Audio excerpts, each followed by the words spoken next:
बिस्मिल्लाहिर्रहमानिर्रहीम। अस्सलाम वालेकुम नाजरीन। उम्मीद करता हूँ कि आप और आपके अहल खाना अल्लाह पाक के फजल करम से खैर आफियत से होंगे। नाजरीन, आज के एपिसोड्स की जो नंबरिंग होगी वो 90 से लेकर 98 तक होगी, 90 से लेकर 98 तक। और ये एपिसोड नंबरिंग बोलम नंबर 107 की है, यानी कि बोलम नंबर 107 की। इसके साथ साथ आपको स्क्रीन पर हमारी वेबसाइट दिख रही होगी जिसका नाम है www.tipsblade.com, जिसका बाकायदगी से आगाज़ कर दिया गया है और शाम तक इसमें 1 आवर प्लस अपलोड कर दिया जाएगा। इसमें आपको कुर्लुस उस्मान की पिछली एक साथ भी 1 आवर और 2 आवर प्लस में देखने को मिलेंगी। तो आपसे गुजारिश है कि आप इस वेबसाइट पर विजिट कीजिए, क्योंकि इस पर एपिसोड नंबर 107 का 1 आवर प्लस शाम तक अपलोड कर दिया जाएगा, जो कि पार्ट 1 होगा।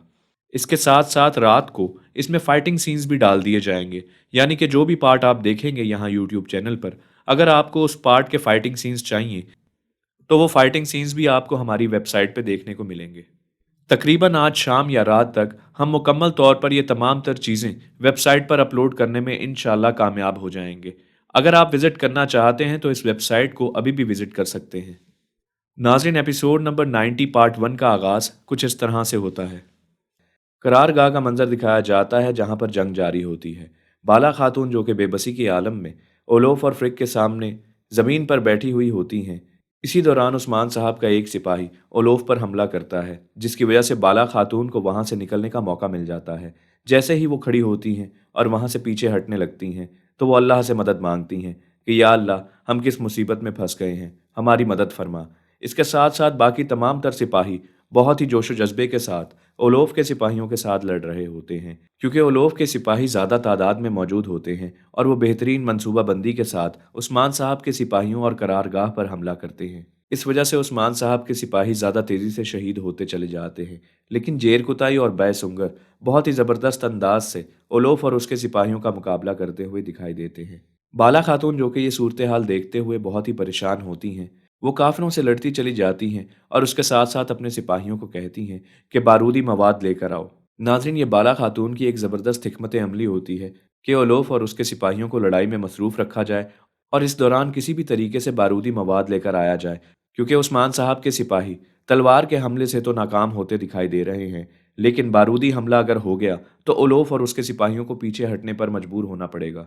अभी बारूदी मवाद आ ही रहा होता है कि बाला खातून अपने सिपाहियों से कहती हैं कि अपने कदम पीछे ले लो, क्योंकि बाला खातून को बहुत अच्छे से मालूम होता है कि जब बारूद फेंका जाएगा तो इससे दोनों अतराफ के सिपाहियों को नुकसान पहुंच सकता है, जबकि बाला खातून का हदफ सिर्फ ओलोफ और उसके सिपाहियों को नुकसान पहुंचाना और उनको पीछे हटने पर मजबूर करना है।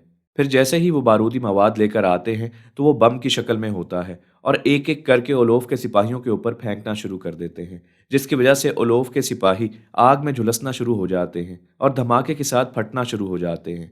ओलोफ, फ्रिग और बाकी तमाम तर ओलोफ के सिपाही जब ये मंजर देखते हैं तो वो नहायत परेशान हो जाते हैं कि आखिर बाला खातून ने ये क्या किया है। हमने इस किस्म की कोई मंसूबा बंदी नहीं की कि अगर हमारे सामने कोई बारूदी मवाद आ गया तो हम उसका कैसे सामना करेंगे। ओलोफ बेबसी से अपने सिपाहियों को जलता हुआ देख रहा होता है कि आखिर अब बारूदी मवाद का मुकाबला कैसे किया जाए। अभी ओलोफ के सिपाही उसकी आंखों के सामने जल ही रहे होते हैं कि बाला खातून तीर अंदाजों को इशारा करती हैं, तो वो तीर अंदाज भी ओलोफ के सिपाहियों पर हमला करने लगते हैं।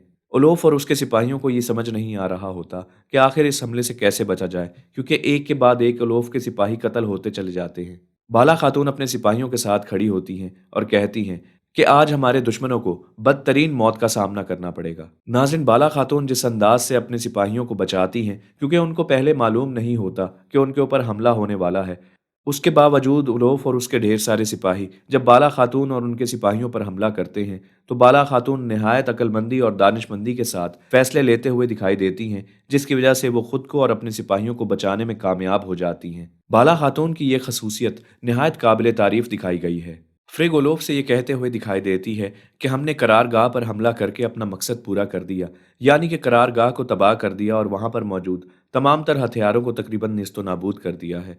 लिहाजा हम अपना मकसद पूरा कर चुके हैं, तो अब हमारे लिए यही बेहतर होगा कि हम यहाँ से जल्द अज जल्द चले जाएं, क्योंकि बाला खातून और उनके सिपाही हमारे सिपाहियों पर भारी पड़ते दिखाई दे रहे हैं। ओलोफ जवाबन कहता है, अभी तो बहुत कुछ है जो इन लोगों ने देखना है, अभी तो बहुत कुछ तबाह करना है हमने, लेकिन इन लोगों ने मेरे जिस जिस सिपाही को कत्ल किया है और जो एक एक बाज़ंतीनी या फिर हमारा खून का कतरा बहा है, मैं इन सब से उस एक एक खून के कतरे का हिसाब लूंगा। फ्रिक जवाबन कहती है कि तुम बिल्कुल ठीक कह रहे हो, लेकिन हमारे लिए यही बेहतर है कि हमें अभी इसी वक्त यहाँ से चले जाना चाहिए और फिर मौका देखते ही हम दोबारा आएंगे और इन पर हमला करेंगे।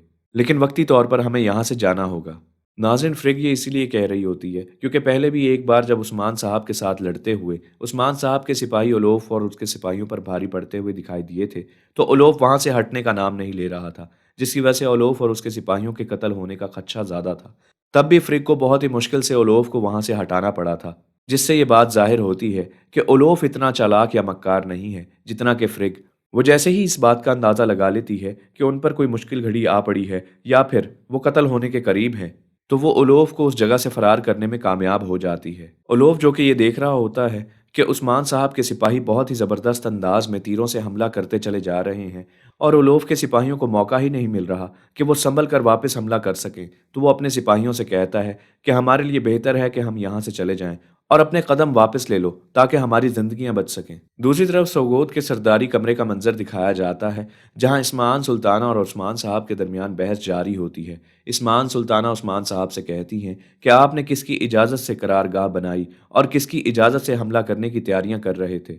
उस्मान साहब कहते हैं कि अल्लाह की इजाज़त और अल्लाह के हुक्म से, और एक बात अपने जहन में बिठा लो कि हक के रास्ते पर चलने के लिए मैं कभी किसी से नहीं पूछा करता।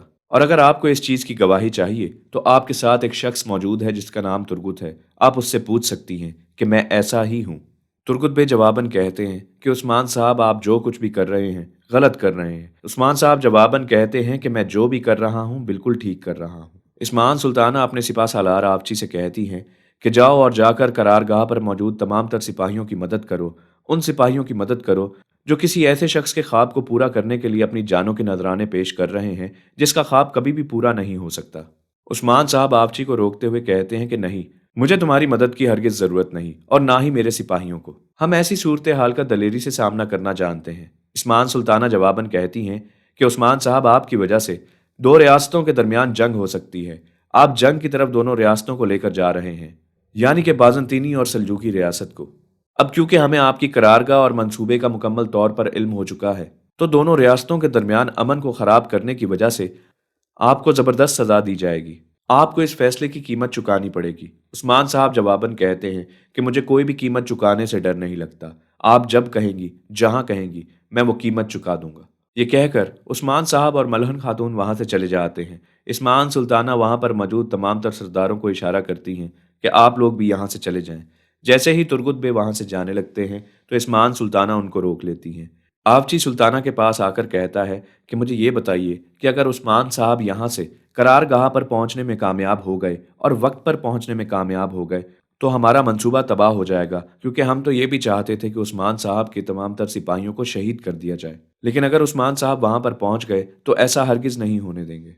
सुल्ताना जवाबन कहती हैं कि तुम्हें परेशान होने की जरूरत नहीं। अगर उस्मान साहब अभी भी यहाँ से निकलें तो कम से कम भी सुबह तक वहां पर पहुंचेंगे और सुबह तक कुलोफ और उसके सिपाही उस्मान साहब के तमाम तर सिपाहियों को शहीद कर चुके होंगे। उस्मान साहब पहले से ही बहुत देर कर चुके हैं। फिर वो तुर्गुत बे को अपने करीब बुलाकर कहती हैं कि देख लिया कि उस्मान क्या कर रहा है। उस्मान में कितना घमंड आ चुका है, वो किसी को भी देखने को तैयार नहीं है और इसको ये नहीं पता कि इसके सामने जो मौजूद है वो किस ओहदे पर फाइज है। उस्मान के घमंड ने उसकी आंखों पर पट्टी बांध रखी है। लेकिन तुर्गुत, अब वक्त आ गया है कि तुम अपना फैसला सुनाओ। क्या तुम उस्मान साहब का साथ देना पसंद करोगे या फिर मेरा? अब तुम्हें हम दोनों में से किसी एक को जरूर चुनना होगा। तुर्गुत बे सुल्ताना की इस बात पर गौर करते हुए दिखाई देते हैं।